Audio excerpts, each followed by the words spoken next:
Hey, welcome to Bible and Archaeology Live. I am Jordan Jones. I'm joined today by Dr. Bob Cargill.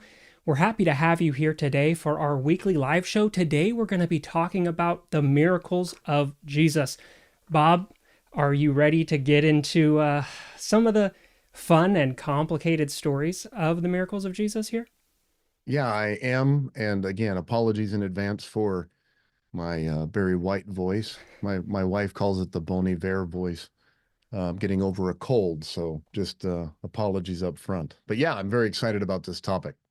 This is one of those fun things that I think we all have different associations with. There's different miracles that stand out to different people. Obviously, we can't cover everything today, so we're just going to Right. touch on a couple of those well-known ones, maybe some of the intricacies of them that are intertextual or complicated or uncomfortable at times. So if we don't cover your favorite miracle, put it in the comments afterwards. It can always be a thing we come back to later. But as usual, we're going to start with something from the news this week. So we have a follow-up news story coming on the heels of last week's news regarding the pyramids of Giza. As we mentioned last week, there was announced a plan, let's say, to reclad the smaller of the three pyramids of Giza, the Pyramid of Menkaure, with what they're saying was the original granite blocks that had lain around the pyramid. This had sparked some immediate backlash from public and academics. And as a response, the Egyptian Antiquities Ministry said that they're starting to reconsider this.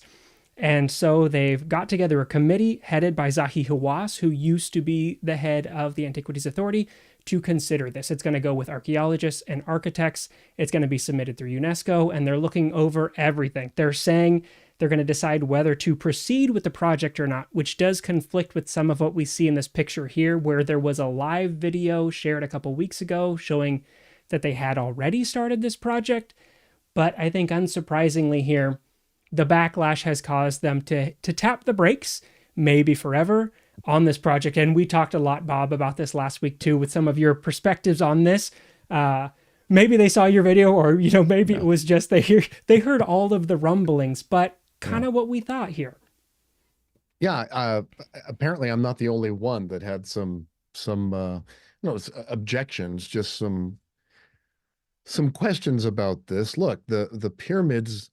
This is a question about antiquities, especially when they become tourist attractions. That we have a lot. Once people are accustomed to seeing things a particular way, um, they don't want to necessarily see them changed. And the people are used to seeing the pyramids how they are now, even though they lay in ruins. And so this idea of putting them back the way they were, Maybe, uh, yeah, maybe. maybe, people, it's a lot of expense, and I get that they want to raise some money and do this.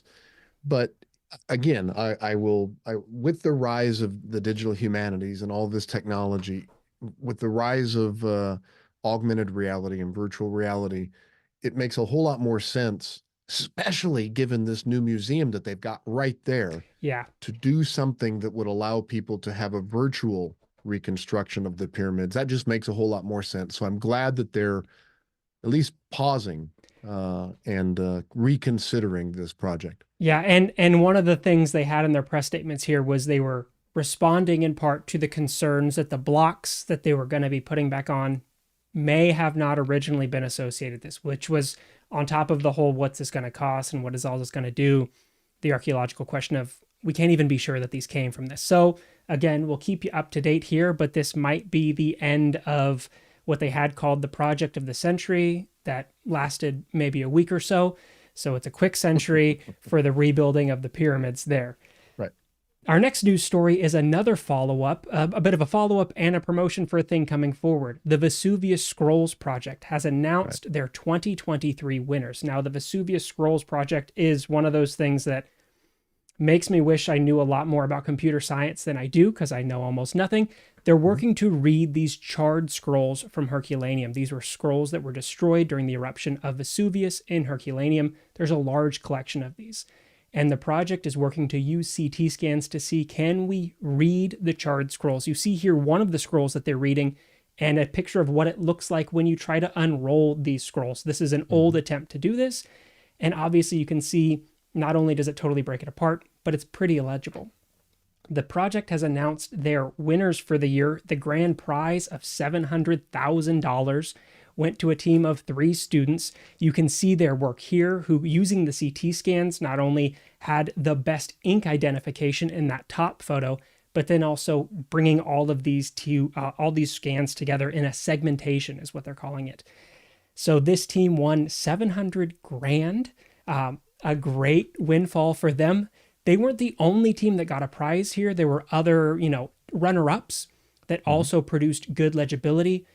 The Vesuvius Project isn't done. If you feel like you missed out on your chance, 2024, the project continues. This time they're looking to read 90% of scrolls 1 through 4, building off of the technology from this year's contestants. So if you can pick up where they left off for you and push this out, these winners read 2,000 individual letters, which is more than the project expected.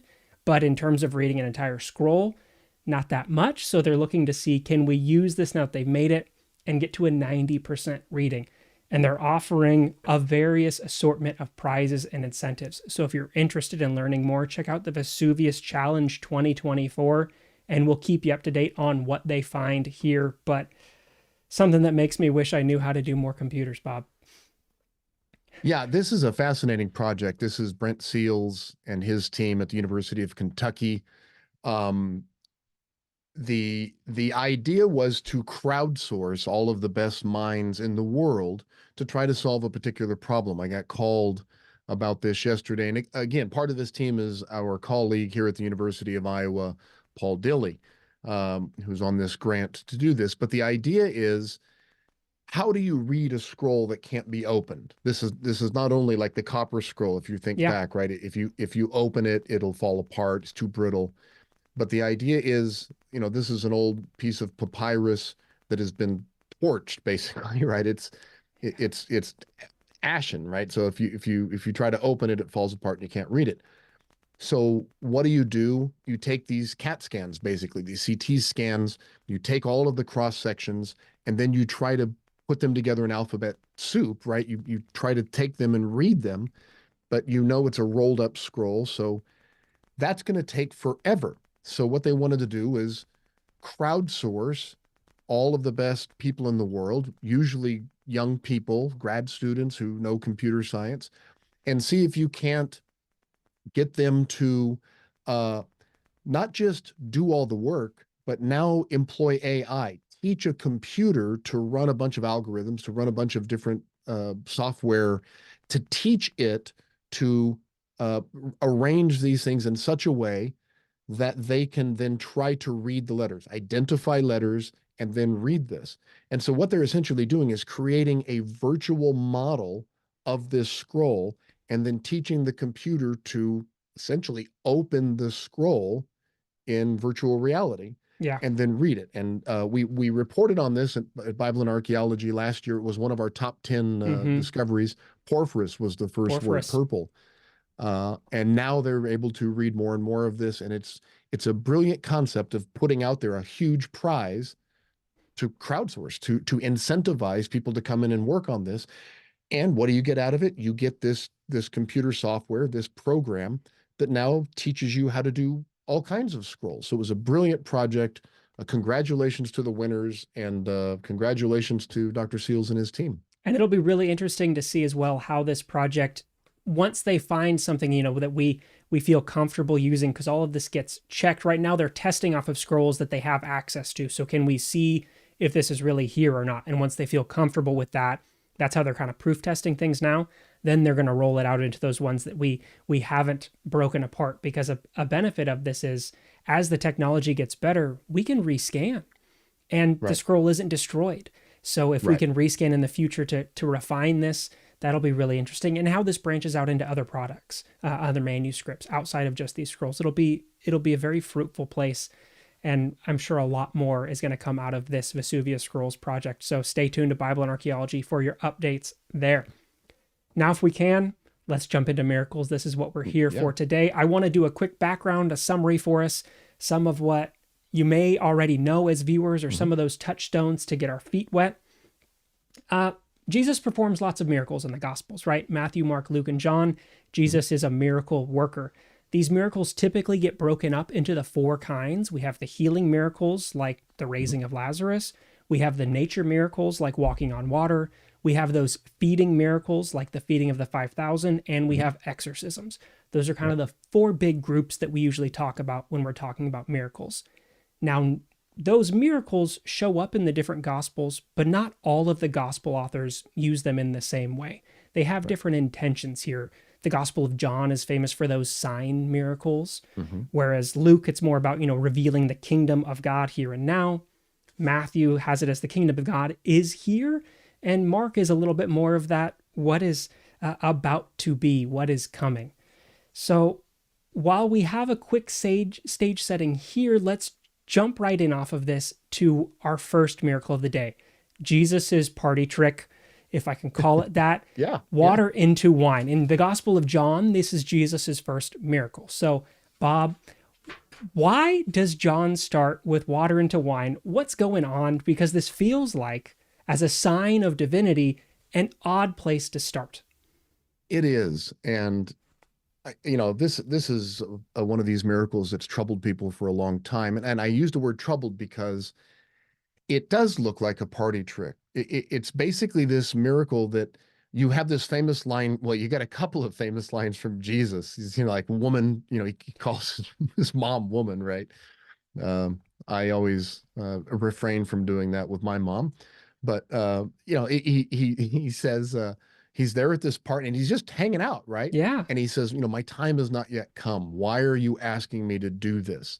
And then the question is, does Mary know that, he is the Messiah? And of course, we get this back at the beginning in the birth narratives, that he's told, this child's special and but the most scholars would say the birth narratives come later, right? That those are added at a later time, but we have to read it in a chronological sequence. So does Mary know that he's special? Okay. She asks him to step in and bail her out, not to help somebody that's in, she's going to be embarrassed at a wedding party. Yeah. They have no wine is what Mary says. They have no wine. And let's set aside the part that a lot of people don't like, the fact that he's making wine and, he's making non-alcoholic. No, he's not. Welch's. The whole point of the miracle is most people, use up the good wine early and then they bring out the natty light, at the end, right? Yeah. But you've saved the best wine. The best for last. This is alcoholic wine, right? But the point is that Mary says, you have to help me. This is going to be embarrassing. And then he's like, well, why are you doing this? Jesus is basically saying, why are you doing this? And Mary's not even going to give him the chance. She goes, do whatever he tells you. And then she leaves. And Jesus is like, come on.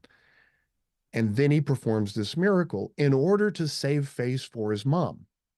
So it's not something that's casting out a demon or it's just a sign to show that he has power.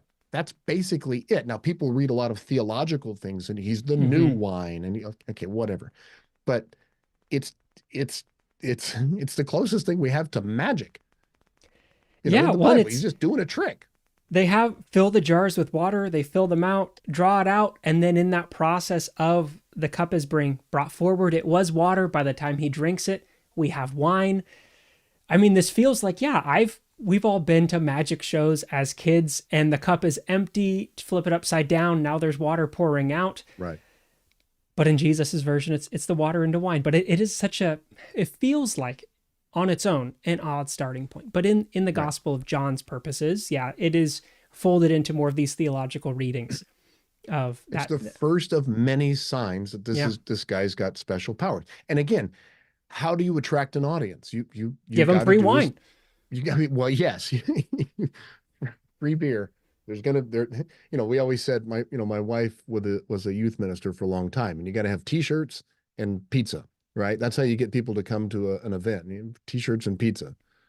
There's free wine, and that's how you get people to pay attention. Moving from the first base here, let's jump. We're still going to stay in the Gospel of John, but maybe a healing miracle. Let's move from a miracle of provision here. I mean, that is what it's typically called. Doesn't feel like quite the same kind of provision as the feeding of the 5,000, but the wine. let's move to a healing miracle in the Gospel of John. And this is one that is a favorite for not a favorite reason of mine, John 9 and the healing of the man born blind. Now, we have multiple healings regarding blindness in the Gospels. But in John 9, we have the story that the disciples and Jesus are walking along, and they see a man who was, we're told, blind from birth. And the disciples ask Jesus, who sinned, this man or his parents, that he was born blind? Jesus responds, neither this man nor his parents sinned. He was born blind so that God's works might be revealed in him. And so this is when we get one of those I am the light of the world references here. Right. Then he spits on the ground, made mud with the saliva, spread it on the man's eyes, go and wash in the pool of Siloam. And when he washed, he was able to see. Dust your hands off. Great. Jesus healed the guy. But I want to tap the brakes here for a moment because there are some things in this one that personally I really don't like. That's fair to say. You can say that. First of all, it's not uncommon, but the man's not named. On its own, not a big deal. Follows on the heels of two other healings of ill or disabled people in John 4 and 5 who aren't named. But I think bigger for me is not just that he's not named, but he never talks. He never speaks. So presumably in the context here, right, Jesus and the disciples are walking along and they see him. We're not told that he calls out, which we have in many other instances, where someone calls out teacher and they're trying to get attention here. The disciples ask a question, and then by all we have here, Jesus spits on the ground, rubs it on the eyes of a man who didn't ask for anything, and then says, go wash this off. So just within John, this is within the realm of disability criticism is what it's normally called in biblical studies of how are the gospel writers using people to further Jesus's claim. Here it's used so that we can be told, I am the light of the world. But not only is the man not named, the man never talks. And that to me feels difficult. Jesus just walking around spitting on the ground and rubbing it on strangers' eyes, uncalled for.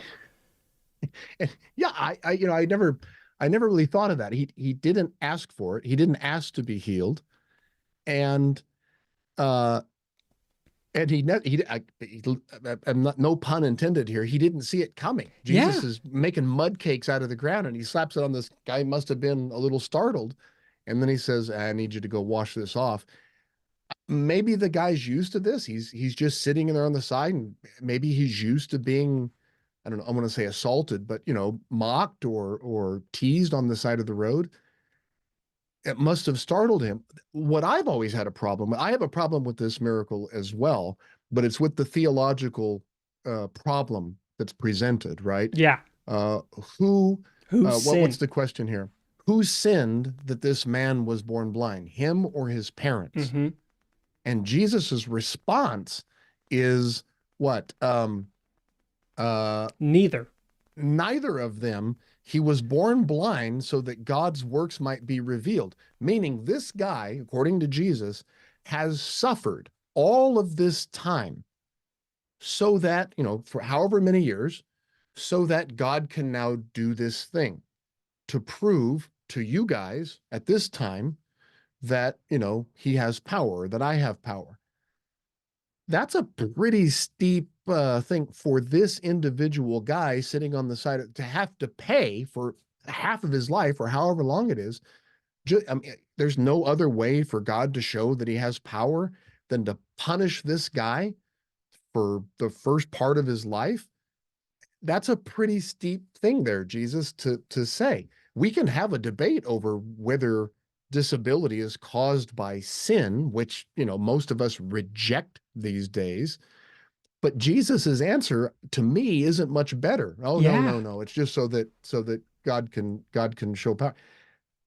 Well, it does. That's on a first problematic. On a first glance reading it, it can feel like, oh, Jesus is overturning that. It's not about sin. Jesus is overturning that. But yeah, I agree. What he provides isn't a whole lot better. And within this gets folded into those, oh, well, then that individual needs to have faith to then go and be healed, which also opens a whole nother can of worms, because if he was born blind so that the glory of God could be revealed.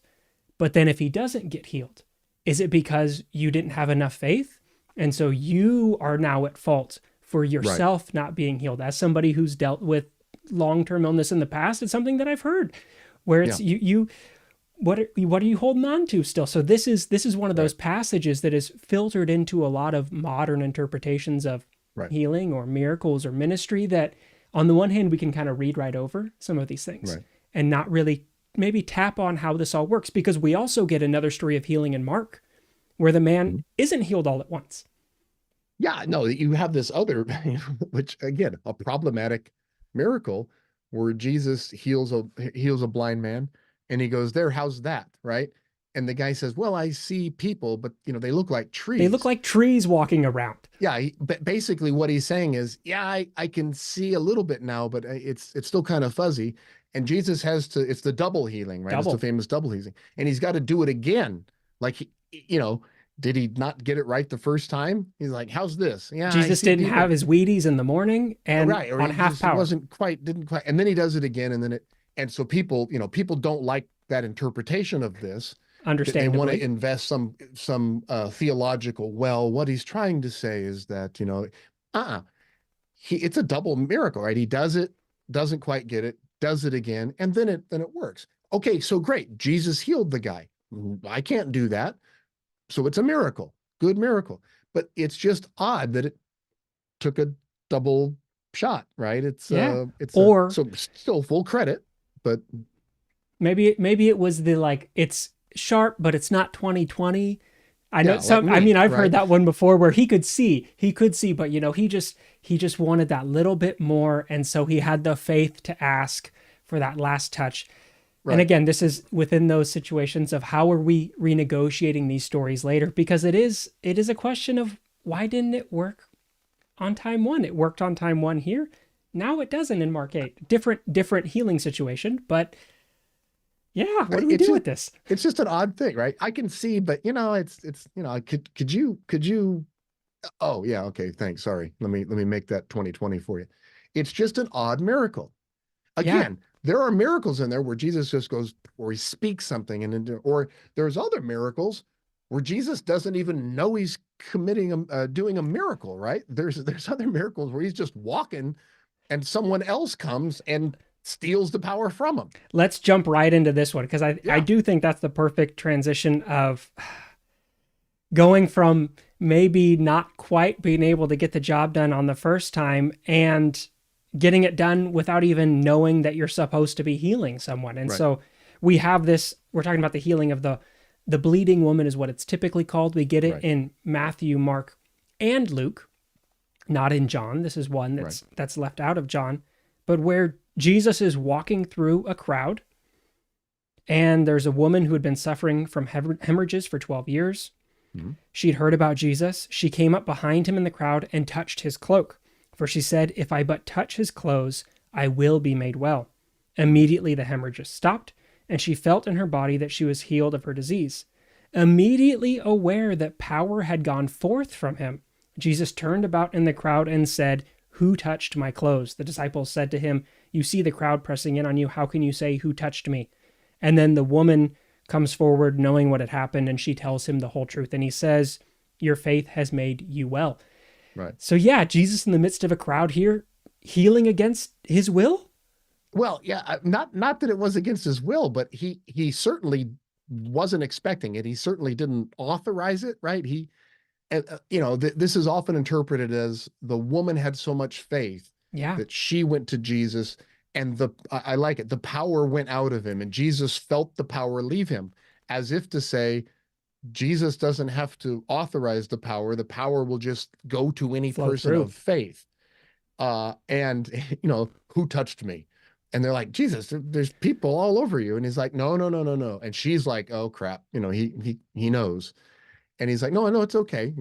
You believed. And so, but this one is fascinating to me because it shows the desperation of these. If this is the hemorrhaging dealing with childbirth, right? If this is it shows the desperation of this particular type of hemorrhaging, that people will go to great lengths to try to deal, especially with this stigma at the time.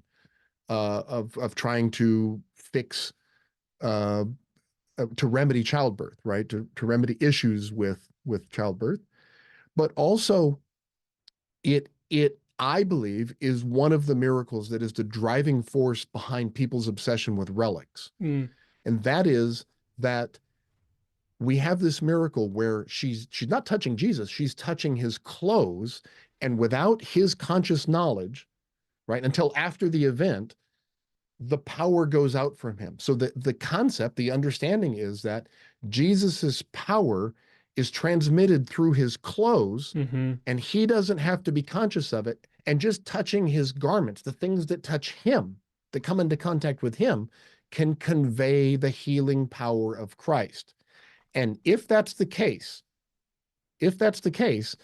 then is it not true that anything that's come in contact with Jesus, be it his clothes or maybe the cross or the nails or the spear or all these, would not these relics then have the power of Christ to heal people?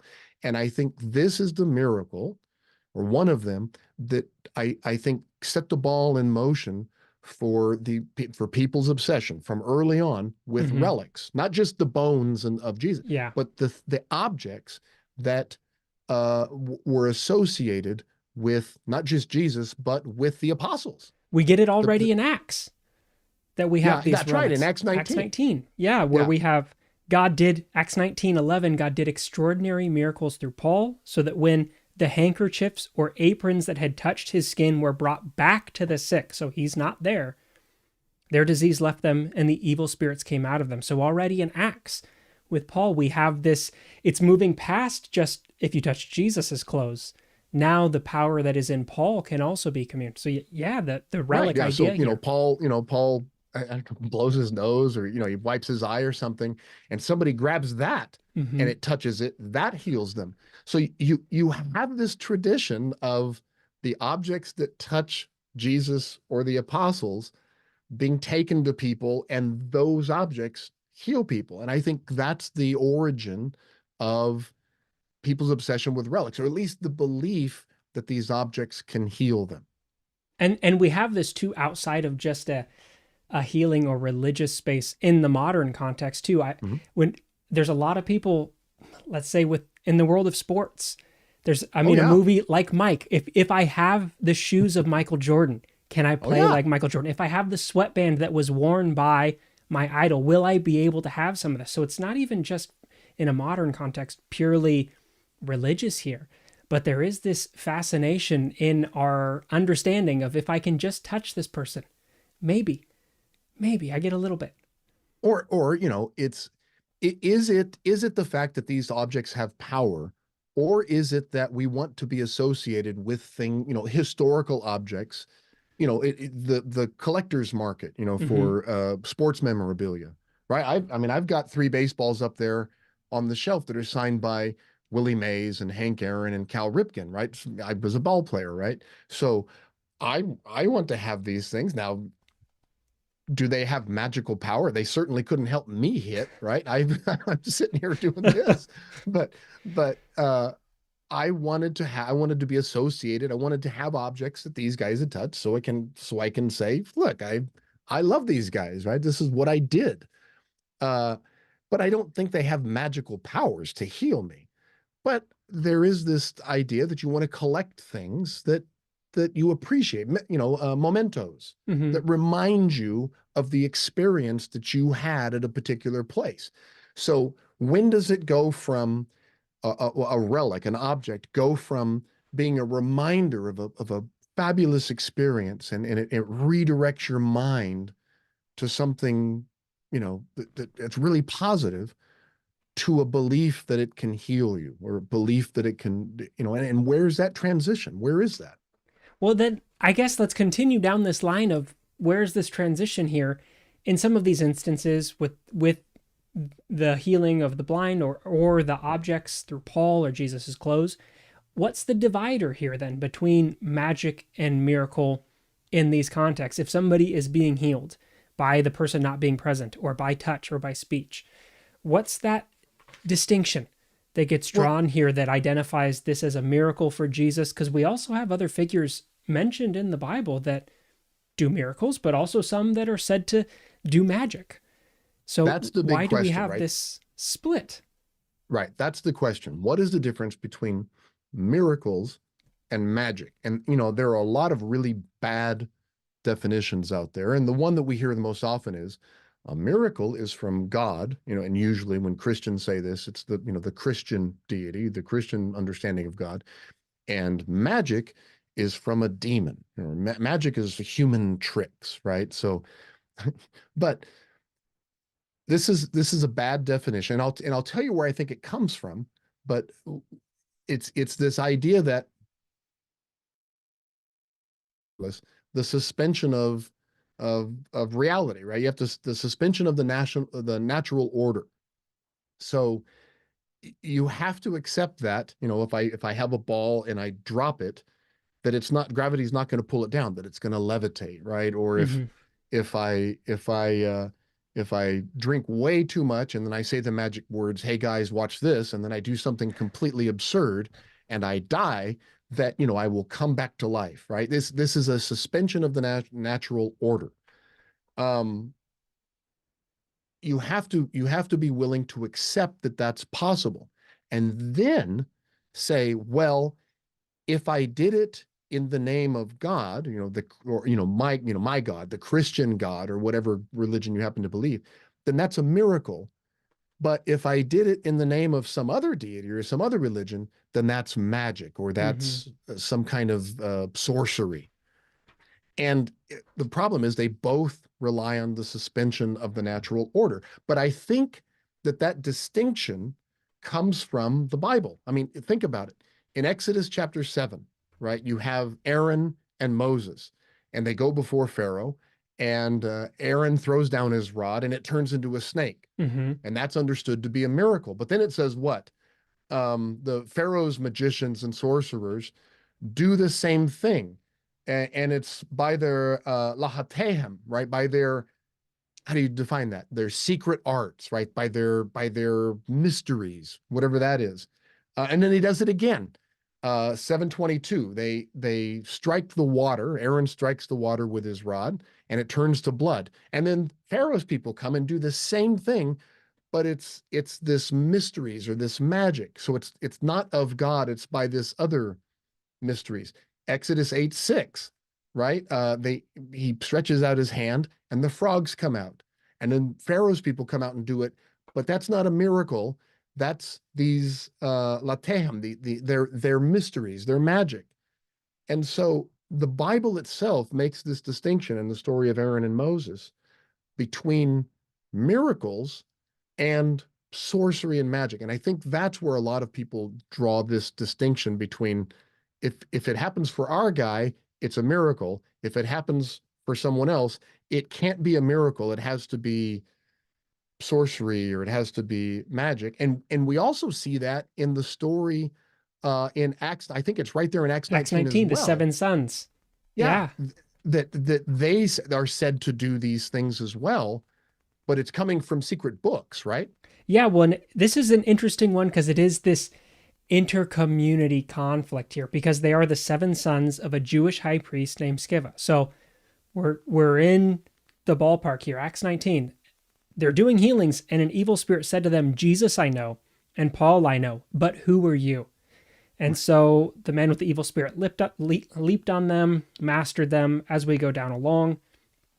Everyone was awestruck later because they had been healed, and all those believers, they disclosed their practices, and all those who practiced magic collected their books and burned them publicly. So we Right. do have this conflict, not just with Egypt, not just with the sorcerers there in Egypt, but also here in Acts, following right after. This is right after we're getting told about Paul's items, Paul's handkerchiefs, healing people. Now we have this interconflict where I know Jesus, but I don't know you. Who are you? What are you doing? It is difficult. It's, and excuse me there. It is fascinating because it also says when the value of these books was calculated, it was found to come to 50,000 Thousand. silver coins. And this is the fascinating part, right? This Greek tradition, this Greco-Roman tradition, of magic coming out of it comes a lot of it comes out of the Egyptian tradition, right? Coming out of Horus and and the Horus, the Apollo tradition, uh, the idea that healing and magic is this intersection between medicine and the divine realm. So it's and we get this as well in the Enoch tradition, right? Hmm. It's knowledge that was inappropriately, or it wasn't supposed to be divulged from the divine realm, and it was given to humans, right? This is where the whole ancient aliens uh concept comes from, right? It was knowledge that we weren't supposed to have. We couldn't have possibly learned it on our own or trial and errored it on our own. It had to come from the divine realm, but we keep it to ourselves and we develop it. And those people who are lucky enough to have it, they can they can use it to their advantage. And it's partly medicine and it's partly magic divine stuff, right? This is ancient Egypt, this is Greco-Roman. And so it's in that context that you have the story of Jesus play out, right? He's a healer, but it's divine. It's miraculous, but you can't explain it, but it's kind of hidden. It's kind of esoteric. It has value, and a lot of it can be replicated, and we see replicated by other people, and it's stored in books. Well, with this kind of competing ideas here, Mhm. could you say a little bit more too about not just drawing on these ancient traditions, but some of that specific Second Temple context of what is kind of the expectation here of Jesus is doing these in the Gospel of John, we're told, right, as signs. And the different Gospels are using these in different ways for this messianic understanding of who Jesus is. What I guess for our audience, could you say a little bit more about the specific messianic expectations in the Second Temple period that these miracles are kind of speaking towards, especially maybe thinking with Mark's ideas? Yeah, well, I mean, you have the idea of the traditional idea of a Messiah being the king of Israel, right? And the monarchy went away, and then they're looking for this Messiah. Some people are looking for someone to come and overthrow Rome and lead them back. But you also have this idea of a utopian Messiah coming out of the sky who has these powers. And how does he show these powers? And one of them is to do what we would call magic tricks or signs. John calls them signs, right? Or at least demonstrates them as signs. Um, but a lot of them are healings, miracles. The sons of Sceva are not the only one, right? You had a guy named in Acts 13, Bar Jesus, Mm-hmm. interestingly. You have Simon the magician in Acts 8. Um, but this is all set within a larger Greco-Roman context. And I referred to Isis and Horus and Apollo, but you have Asclepius, who's a well-known god of healing at the time. There were Asclepion all over the place. These were temples of healing. Um, uh, Derek Lambert over at Myth Vision has a really, really good video, and we'll put the link in the description below when we're done. But he talks about Pythagoras being one of them, right? Mm-hmm. So the Pythagorean theorem. But he was also known as kind of a healer, not just for his math, right? But as a healer, but also a scientist. And this is the idea of science and medicine going together. Political rulers were said to be able to heal. They had so much power. Remember, they were thought to be somewhat divine, so they were able to heal. Apollonius was this holy man and a healer. So the story of Jesus is written within a Second Temple context that we find in Mark chapter 9, right? It's Jesus going through and this man casting out demons. We have Mark 9 dialed up. I can pull that up right now. Yeah. Yeah. Um, we have these stories of exorcisms that you can cast out demons. Now, is this dealing with epilepsy? What is demon possession, right? they were working through these different types of diseases and attributing them to spirits. And the answers were sometimes, come out of him. And if the guy stopped doing whatever he was presenting, that was considered a healing.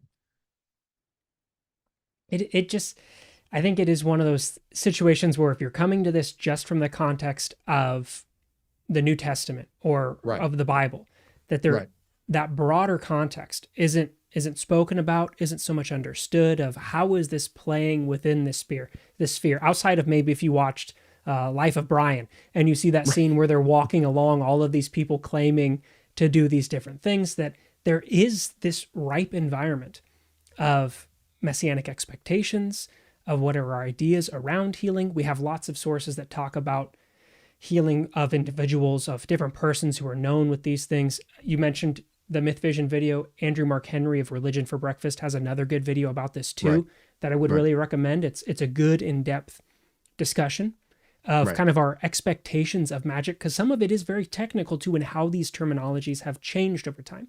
Our right, expectations of magic aren't necessarily the same anymore. right. And I'm talking about the Second Temple context, that this blending of healing and magic and science was still kind of, all jumbled together. But we also shouldn't forget that a lot of Jesus's miracles, the miracles that we read about in Jesus, are set within a context, or at least echoing what we read about in the Hebrew Bibles, specifically with Elijah and Elisha, right? So Mm-hmm. if you go back and look at, we've already talked about Moses and Aaron, right? These old, the staff and the holding out the hand over the water, the parting of the sea and things. These are miracles. But if you look specifically at, some of the miracles of Elijah, and I made a list here, when he causes the rain to stop for 3.5 years. This is First Kings 17. This barrel of meal and the oil, right? 1 Kings 17:14. When he resurrects a widow's son, this is a resurrection miracle. When he stretched himself Stretches out. out, yeah, over the child 3 times. Uh, he calls down fire from heaven on the altar, right? Calling down fire. You have this specifically echoed by the disciples of Jesus. Hey, do you want us to call down fire from heaven on this guy? So a lot of the miracles of Jesus, a lot of these things are absolute echoes. They're referencing miracles of Elijah and Elisha. He causes it to rain. He's calling down fire from heaven on these soldiers. This is 2 Kings 1, 9 through 16. He parts the Jordan. That happens a lot in the Hebrew Bible. But then Elisha, you get a lot of these. And the Elisha, biblical scholars will talk about the Elisha narrative as just, Mm-hmm. a series of miracles. But first he takes Elijah's cloak and he slaps the Jordan and it splits. So you get this slap, But but again, that uh, clothing holding the power, the cloak the of clothed. Elijah, and literally it's where we get the phrase picking up the mantle, right? But he Mm-hmm. takes up the mantle of Elijah, slaps the water with it, and the water's part. So you get the Jordan parts so many times. It's just so many times in the Bible. But how do you heal waters with salt? 2 Kings 2:21. One of my favorites of all time, as one who is losing his hair, is when he calls down the she bears to maul these children because they were teasing him because he was bald, Yeah. which is, I don't know, it's a curse miracle, right? They, hey, Baldy, and he's Mm-hmm. like, yeah, go eat them, and these bears just come and maul these poor kids because they were teasing him. And you can put all the theological interpretation on that you want. He was mad. That's a miracle. I can't command bears to go maul someone, right? But when he the endless filling of the vessels with oil in 2 Kings 4:4, when he resurrected, Elisha actually resurrects the Shunammite's son, with this similar thing. He stands at the other end and he does this CPR thing where he stretches out over his mouth and his arms.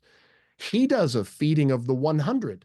So Jesus did a feeding of the 5,000, but Elisha does a feeding of the 100 with just a few loaves of bread in 2 Kings 4:42.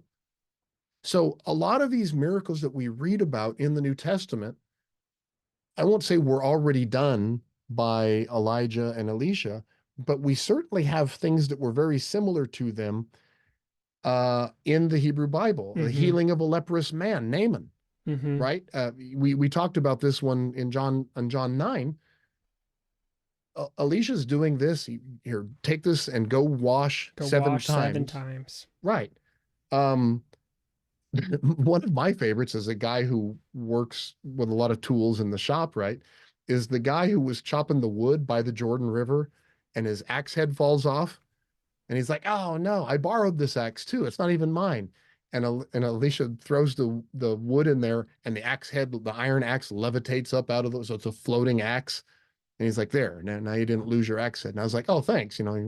I like to take care of my tools and I hate to lose a tool in the river. It's again, it didn't help anybody. It didn't save anybody's life. He was just saving one of his tools, and that's important. You don't want it to get rust in the water. These One of my favorites is that Elisha even resurrects someone after he dies, right? The Yeah. one where Yeah. Elisha's bones are there in the river and they're gonna go bury this poor guy and the I forget who it is that's coming and they just dump his body in the ditch and it touches the bones of Elisha and he comes back to life. And he's not even alive and he's resurrecting people. So you have these stories of these miracles that are attributed to Elijah and Elisha that seem to be kind of the models for the miracles that we get from Jesus later, as they are also within a context of what we read about with some of these other Greco-Roman healers. It's Why are complicated. they miracles and the other magic? What's the difference between a myth and history, right? It's history is the ones that we believe, that's our styles, and myths are the ones that we don't believe, right? Yeah. I would ask another question. What's the difference between prayer and magic? Yeah. What what's the difference between prayer and magic? You're saying words. There's special words. Sometimes they're rote Mm-hmm. words, right? They've got special phrases. You're usually petitioning for something. It's a spell. Often you're desiring something supernatural. You're asking for the suspension of the natural order. But what's the difference between prayer to God and magic or a magic spell? And it's usually some along the lines of the same answer, right? Well, if it's to God, it's prayer, and if it's to a demon or somebody, it's a magic spell. It's sorcery. It's your community. What community are you in? You set Correct your and definitions. correct. And if that's the definition, then this is why scholars question this. It's if your definition is just who you're praying to, and it's all suspension of the natural order, this is the issue. But because they're similar, the same thing's going on. It's just which deity are you praying to? I want to follow up here as we're coming towards our end with a question that we had pre-submitted from a Mhm. Patreon supporter. Remember, there is a Patreon for Bible and Archaeology. We'll put the link down in the bio. Thank you to all our Patreon supporters and everyone who's tuning in today live. But a question we had submitted in advance related to this concept kind of Jesus and miracles here Mhm. is there archaeological evidence for Jesus and the New Testament? Maybe we could, if you want to make this miracle specific, or I think if we just leave it broad, we're talking about miracles today in kind of this broader context, but is there evidence archaeologically for Jesus and the New Testament, Bob? The short answer is no. There's just not. Now, is there evidence for the context into which the story of Jesus is written? Yeah. Um, but do we have any hard evidence for the existence of Jesus? No, we just don't. It's now again, and this is Bart Ehrman wrote an entire book on this, right? Does that mean that because we don't have any evidence for the existence of Jesus, that he didn't exist? And this is where you have the mythicist argument, and well, then he didn't exist. And this story, all of these stories had to have come from the Greco-Roman world, and they had to have been taken. This is where that argument comes from, that Jesus was made up whole cloth. I don't think that necessarily has to be the case. I think you could have had, like you have all of these other ones, these messiahs that Josephus writes about, and Hmm. these other healers that we read about. You could easily have a Jewish rabbi from the Galilee walking around with a group of followers claiming to do who believe that he's doing healings and teaching this radical message of, hey, don't worry about taking on the Romans and trying to rebel against them. Our kingdom's not of this world. Just love your neighbor and be righteous, and sounding a whole lot like the Hebrew prophets. And it's an apocalyptic message, right? The world's going to come to an end, so be as good as you can and love each other. And the problem is that an apocalyptic message, oh, by the way, I'm going to come right back. Yeah. So, this generation's not going to pass, and but when that didn't happen very quickly, the whole message, the whole movement had to change. And but yeah, we could totally see a guy doing that. I mean, that's not a, now, am I conceding that the argument is a circumstantial case? Yeah, of course I am.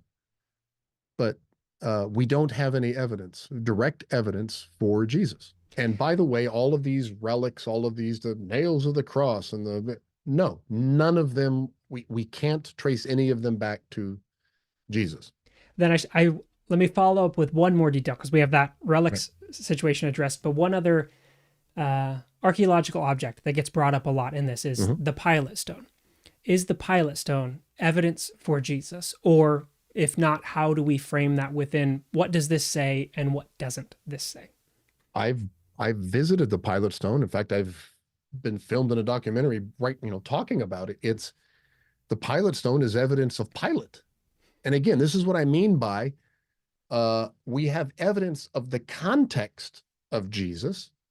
Uh, we don't have evidence of Jesus. We have evidence that Pontius Pilate was a Roman governor, right? Was a Roman that served, and he wanted to honor Tiberius, who gave him his job. But that doesn't mean that Jesus existed. Now, people will say, well, Josephus said it, but again, we need to do a whole other That's another day. episode Yeah. on the testimonium, right? Yeah.